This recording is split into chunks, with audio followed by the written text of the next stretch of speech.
पूज्याय राघवेन्द्राय सत्यधर्मरताय च भजतां कल्पवृक्षाय नमतां कामधेनुवे नमः. ಶ್ರೀ ಗುರುಭ್ಯೋ ನಮಃ. ಗುರು ರಾಘವೇಂದ್ರಾಯ ನಮಃ.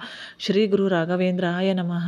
ನಮಸ್ಕಾರ ಸ್ನೇಹಿತರೆ, ನನ್ನ ಚಾನಲ್ಗೆ ಸ್ವಾಗತ. ಎಲ್ಲರೂ ಹೇಗಿದ್ದೀರಾ? ಎಲ್ಲರೂ ಸಹ ಚೆನ್ನಾಗಿದ್ದೀರಾ ಅಂತ ಭಾವಿಸ್ತಾ, ಹೊಸದಾಗಿ ನೋಡ್ತಾ ಇರೋವಂಥವ್ರು ಸಬ್ಸ್ಕ್ರೈಬ್ ಮಾಡ್ಕೊಳ್ಳಿ. ಆಲ್ರೆಡಿ ಸಬ್ಸ್ಕ್ರೈಬ್ ಆಗಿರೋವಂಥವ್ರಿಗೆ ನನ್ನ ಒಂದು ಧನ್ಯವಾದಗಳು ಸ್ನೇಹಿತರೆ. ವಿಡಿಯೋ ಇಷ್ಟ ಆದರೆ ಲೈಕ್ ಮಾಡಿ. ಬನ್ನಿ, ಇವತ್ತಿನ ವಿಡಿಯೋದಲ್ಲಿ ಒಂದು ರಾಯರ ಒಂದು 9 ದಿನದ ಮುಡುಪು ಕಟ್ಟುವ ಅನುಷ್ಠಾನವನ್ನು ಯಾವ ರೀತಿ ಮಾಡಬೇಕು, ಇದರಿಂದ ಏನೆಲ್ಲ ಫಲಾನುಫಲಗಳು ಅನ್ನೋದನ್ನು ನೋಡೋಣ ಸ್ನೇಹಿತರೆ. ಹೌದು, ರಾಯರು ಎಂದಿಗೂ ಸಹ ನಂಬಿದವ್ರನ್ನ ಕೈ ಬಿಡೋದಿಲ್ಲ. ನಮ್ಮ ಇಷ್ಟಾರ್ಥಗಳನ್ನ ನೆರವೇರಿಸ್ತಾರೆ. ಅದಂತೂ ನಿಜ ಸ್ನೇಹಿತರೆ. ಅದರಲ್ಲಿ ಒಂದು ಮುಡುಪು ಕಟ್ಟುವಂತಹ ಅನುಷ್ಠಾನವನ್ನು ನಾವು ಮಾಡಿದರೆ ಖಂಡಿತ ಒಂದು ಕೋರಿಕೆ ನಮ್ದು ಇದ್ರೂ ಸಹ ಅದನ್ನು ನೆರವೇರಿಸ್ತಾರೆ ಅನ್ನುವಂಥದ್ದು ಸ್ನೇಹಿತರೆ. ನನಗೂ ಸಹ ನಾನು ಈ ಒಂದು ಮುಡುಪು ಕಟ್ಟುವಂಥ ಅನುಷ್ಠಾನವನ್ನು ಮಾಡಿದ್ದೀನಿ ಸ್ನೇಹಿತರೆ. ನನಗೂ ಅಷ್ಟೇ ಒಂದು ಒಳ್ಳೆಯ ಒಂದು ಉತ್ತಮವಾದಂಥ ಫಲ ಸಿಕ್ಕಿದೆ. ಹಾಗಾಗಿಬಿಟ್ಟು ವಿಡಿಯೋನ ಶೇರ್ ಮಾಡ್ತಾ ಇದ್ದೀನಿ. ಇದನ್ನು ಯಾವ ರೀತಿ ಮಾಡಬೇಕು ಅಂದರೆ, ನಾವು 9 ದಿವಸ ಮಾಡಬೇಕಾಗುತ್ತದೆ. ಗುರುವಾರದ ದಿನ ಸಂಜೆ ಟೈಮಲ್ಲಿ ಮಾಡಬೇಕು. ಗುರುವಾರದಿಂದ ಗುರುವಾರಕ್ಕೆ 8 ದಿನ, ಶುಕ್ರವಾರಕ್ಕೆ 9 ದಿನಕ್ಕೆ ಮುಕ್ತಾಯ ಮಾಡಬೇಕು. ಇದಕ್ಕೆ ಏನು ಬೇಕು ಅಂದರೆ, 5 ರೂಪಾಯಿದ 2 ಕಾಯನ್ನು, 1 ರೂಪಾಯಿದು 1 ಕಾಯನ್ನು ಬೇಕಾಗುತ್ತೆ.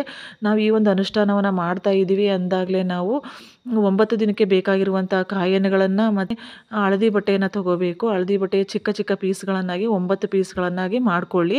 ಮೊದಲೇ ಕಟ್ ಮಾಡಿಕೊಂಡು ಇರಿಸ್ಕೊಂಬಿಡಿ. ಅಕಸ್ಮಾತ್ ಏನಾದರೂ ಹಳದಿ ಬಟ್ಟೆ ಇಲ್ಲ ಅಂತ ಅಂದರೆ ಬಿಳಿ ಬಟ್ಟೆಯನ್ನು ತೊಗೊಂಡು, ಹೊಸ ಬಟ್ಟೆ, ಅದಕ್ಕೆ ಒಂದು ಸ್ವಲ್ಪ ಅರಿಶಿಣವನ್ನು ಹಚ್ಚಿಬಿಟ್ಟು ಹಳದಿ ಬಟ್ಟೆಯನ್ನಾಗಿ ಮಾಡ್ಕೊಳ್ಳಿ.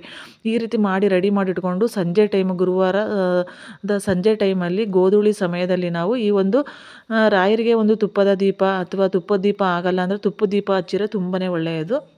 ಇಲ್ಲ ಅಂದರೆ ಕೊಬ್ಬರಿ ಎಣ್ಣೆಯ ದೀಪ, ಮಣ್ಣಿನ ದೀಪವನ್ನು ಹಚ್ಚಿ ತುಂಬಾ ಒಳ್ಳೆಯದು. ಮಣ್ಣಿನ ದೀಪವನ್ನು ಹಚ್ಚಿಬಿಟ್ಟು ರಾಯರಲ್ಲಿ ಈ ಒಂದು ಹಳದಿ ಬಟ್ಟೆಯ ಮೇಲ್ಗಡೆ ರಾಯರಿಗೆಲ್ಲನೂ ಸಹ ಪೂಜೆಯನ್ನು ಮಾಡಿ, ನಿಮಗೆ ಎಷ್ಟು ಒಂದು ತೃಪ್ತಿ ಆಗೋ ತನಕ ಅಂದರೆ ತುಳಸಿ ಪತ್ರೆಯಿಂದ, ಆಮೇಲೆ ಹೂವಿಂದ ಅಲಂಕಾರವನ್ನೆಲ್ಲ, ರಾಯರಿಗೆಲ್ಲ ಅಲಂಕಾರವನ್ನೆಲ್ಲ ಮಾಡಿಬಿಟ್ಟು ನಿಮಗೆ ಎಷ್ಟು ಸಂತೋಷ ಆಗುತ್ತೋ ಅಷ್ಟು ಸಂತೋಷದಲ್ಲಿ ರಾಯರನ್ನ ಅಲಂಕಾರವನ್ನು ಮಾಡಿ ನೈವೇದ್ಯಕ್ಕೆ ಬೇಕಾದರೂ ಸಹ ನೈವೇದ್ಯಕ್ಕೂ ಇಟ್ಟುಬಿಟ್ಟು ನೀವು ಎಲ್ಲ ಪೂಜೆಯನ್ನು ಮಾಡಿದ್ದಾದಮೇಲೆ ಈ ಒಂದು ಬಟ್ಟೆಯನ್ನು ಇಟ್ಬಿಟ್ಟು ಅದರ ಮೇಲೆ 5 ರೂಪಾಯಿದ 2 ಕಾಯನ್ನು, 1 ರೂಪಾಯಿದು 1 ಕಾಯನ್ನು ಇಟ್ಟು, ಒಂದು ಸ್ವಲ್ಪ ತುಳಸಿ ಪತ್ರೆಯನ್ನು ಇಟ್ಟು, ಒಂದು ಸ್ವಲ್ಪ ಅಕ್ಷತೆಯನ್ನು ತಗೊಂಡು, ನಿಮ್ಮ ಒಂದು ಕೋರಿಕೆ ಏನಿದೆ ಅದನ್ನು ಕೇಳಿಕೊಂಡು ರಾಯರಲ್ಲಿ ಆ ಅಕ್ಷತೆಯನ್ನು ಅದರ ಮೇಲೆ ಹಾಕಿಬಿಟ್ಟು ಒಂದು ಪ್ಲೇಟಿನ ಮೇಲೆ ಇಡಬೇಕು. ಇದೊಂದು ಬಟ್ಟೆಯನ್ನು ಒಂದು ಸಣ್ಣದೊಂದು ಪ್ಲೇಟನ್ನು ತೊಗೊಂಡು ಆ ಪ್ಲೇಟಿನ ಮೇಲ್ಗಡೆ ಇಡಿ. ಪ್ಲೇಟು ಹಿತ್ತಾಳೆಯದ್ದು ಅಥವಾ ತಾಮ್ರದ್ದಾದರೆ ಒಳ್ಳೆಯದು, ಇಲ್ಲಾಂದರೆ ಪರವಾಗಿಲ್ಲ, ನಿಮ್ಮ ಮನೆಯಲ್ಲಿ ಯಾವುದಿದೆಯೋ ಅದನ್ನೇ ಇಡಿ ನೀವು. ಈ ರೀತಿಯಲ್ಲಿ ಒಂದು ಪ್ಲೇಟಿನ ಮೇಲೆ ಬಟ್ಟೆ ಇಟ್ಟು, ಬಟ್ಟೆಯ ಮೇಲೆ ಒಂದು ನಾಣ್ಯವನ್ನಿಟ್ಟು ಮಾಡಿ, ಸಾಧ್ಯ ಆದರೆ ರಾತ್ರಿ ಅಂದರೆ ಮಲಗುವ ಟೈಮಲ್ಲಿ, ಮಲಗೋದಕ್ಕಿಂತ ಮುಂಚೆ ಎಲ್ಲ ಕೆಲಸ ಎಲ್ಲ ಆದಮೇಲೆ ಮುಖವನ್ನು ತೊಳ್ಕೊಂಡು ಮತ್ತೊಂದು ಸಾರಿ ಊದ್ಕಡ್ಡಿ ಮೇಲೆ ದೀಪವನ್ನು ಹಚ್ಚಿಬಿಟ್ಟು ಆ ಗಂಟನ್ನು ಕಟ್ಟಿ ಇಡ್ಬೋದು ಒಂದು ಕಡೆ.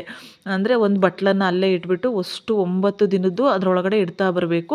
ಆಮೇಲೆ ಪ್ರತಿದಿನವೂ 1, 2, 3 ಆದಾಗೆ ಅದಕ್ಕೇನು ಪೂಜೆಯನ್ನು ಮಾಡಬೇಕು. ಪ್ರತಿದಿನವೂ ಸಹ ಮಾಡಬೇಕು.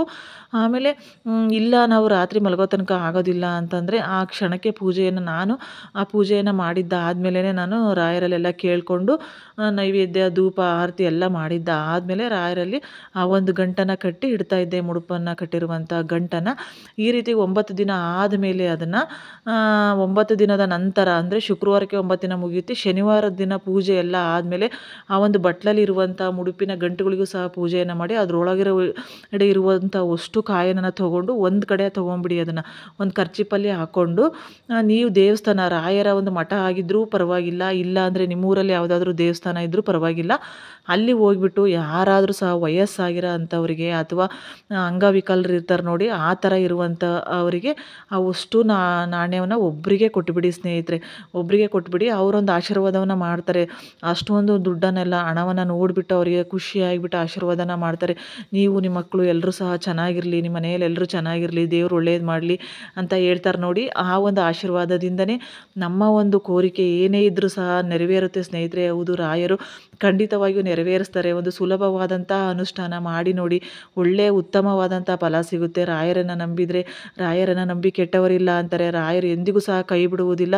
ಒಂದು ಸ್ವಲ್ಪ ನಿಧಾನ ಆದರೂ ಸಹ ನಮ್ಮ ಒಂದು ಎಂಥದ್ದೇ ಕೋರಿಕೆ ಇದ್ದರೂ ಸಹ ರಾಯರು ನೆರವೇರಿಸ್ತಾರೆ ಸ್ನೇಹಿತರೆ. ಹೌದು, ಖಂಡಿತವಾಗಿಯೂ ನೆರವೇರಿಸ್ತಾರೆ. ಈ ಒಂದು ಅನುಷ್ಠಾನವನ್ನು ಮಾಡಿ ಸ್ನೇಹಿತರೆ, ತುಂಬಾ ಒಳ್ಳೆಯದಾಗುತ್ತದೆ. ಈ ರೀತಿಯಾಗಿ ನಾನು ಸಹ ಒಂದು ಅನುಷ್ಠಾನವನ್ನು ಮಾಡಿದ್ದು, ಈ ಒಂದು ಪೂಜೆಯನ್ನು ಮಾಡಿ ನನಗೂ ಸಹ ಸಹ ಒಂದು ಉತ್ತಮವಾದಂಥ ಫಲ ಸಿಕ್ಕಿದೆ. ಹಾಗಾಗಿಬಿಟ್ಟು ನೀವು ಸಹ ಮಾಡಿ ಅಂತ ಹೇಳ್ತಾ ಸ್ನೇಹಿತರೆ, ಸೊ ವಿಡಿಯೋವನ್ನು ಎಂಡ್ ಮಾಡ್ತಾ ಇದ್ದೀನಿ. ವಿಡಿಯೋ ಇಷ್ಟ ಆಗಿದ್ರೆ ಒಂದು ಲೈಕ್ ಮಾಡಿ, ಹಾಗೆಯೇ ನಿಮ್ಮ ಅನಿಸಿಕೆ ಅಭಿಪ್ರಾಯವನ್ನು ಕಮೆಂಟಲ್ಲಿ ತಿಳಿಸಿ ಸ್ನೇಹಿತರೆ. ಇದೇ ರೀತಿಯಾದಂತಹ ಮುಂದಿನ ವಿಡಿಯೋದಲ್ಲಿ ಸಿಗೋಣ. ರಾಯರು ಎಲ್ಲರಿಗೂ ಆಯುಷ್ ಆರೋಗ್ಯ ಕೊಟ್ಟು ಯಶಸ್ಸನ್ನು ಕೊಟ್ಟು